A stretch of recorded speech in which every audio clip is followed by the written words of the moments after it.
Let's get the latest now from our colleague Mweli Masilela. Mweli, good morning to you. Tell us exactly what is happening there, particularly in relation to the safety of the mayor.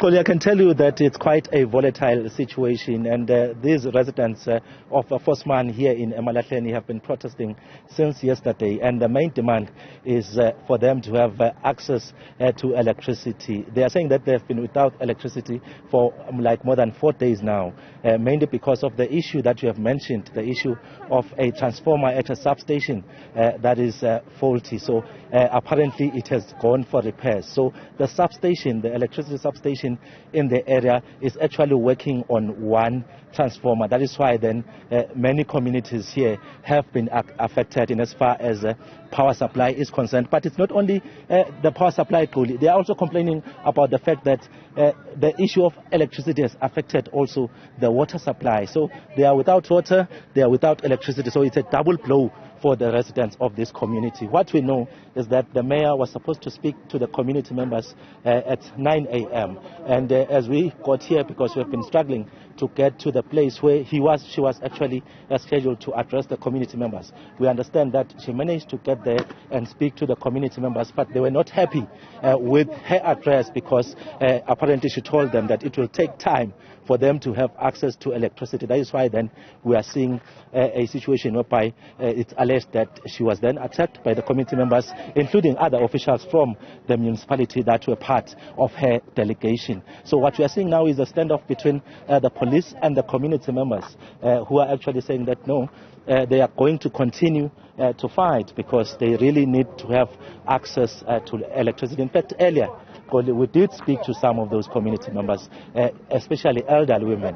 They are saying that some of them were not even protesting because what they have been doing, some of those residents, is that they're blocking the N4. And you will know that the N4 is one of the major routes here in Mpumalanga, connecting Gauteng with the province as well as neighboring countries such as Eswatini and Mozambique. So if you block the N4, then you affect the economic activity here in Mpumalanga. There is a lot of trucks that are moving to different areas, from mines to different power stations. So if the N4 is blocked, then it becomes a problem. That is why then the police are on the ground trying to ensure that the situation returns to normal. Well, when we got here, we wanted to speak to the mayor because we saw her as she left. She said that she will only speak to us at the office because it's no longer safe for her to be at this place. And up there is the speaker of the municipality, Swati Nkosi. He was also part of the delegation led by the mayor, Emalahleni mayor, that is Khoni Nkalichan, to try and speak to the community members. But he's saying that he won't be in a position to speak to us at this moment. We can only speak to the police or the mayor, as the mayor is now the chief spokesperson, I should say, in as far as this matter is concerned. Be explicit with my second question, Mweli. Are the claims true that the mayor was actually physically assaulted?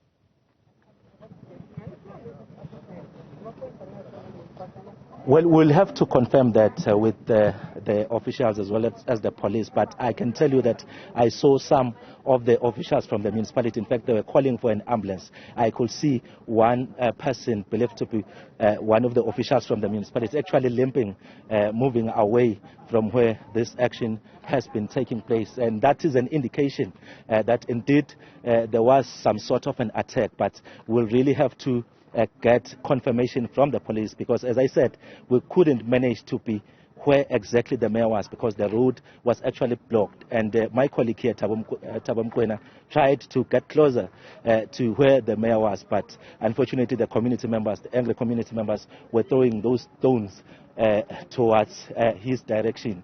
And we were told by the police to move for our own safety. Move away from the angry community members. What we are seeing now, what Thabo is showing you, is that they are actually now burning tires next to the KG Mall.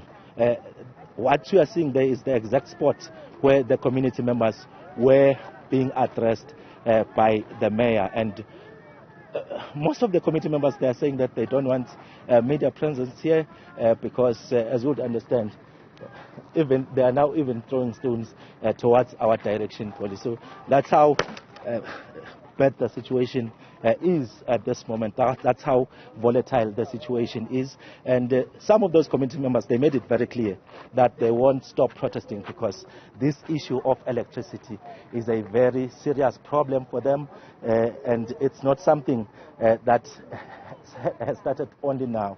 They've had this problem before. There was a transformer that had to be repaired previously, and again they are back with this problem. So they're saying that they'll stand their ground and protest until something is done. Mweli Masilela, live for us on the ground in Emalahleni. It is a volatile situation, as you are able to see through the visuals. And Mweli, we're going to have to ask you to be very careful and try and be safe in whatever it is that you are doing there in order to bring us this particular story. Could this be the start of what Sasria, for example, has been warning about?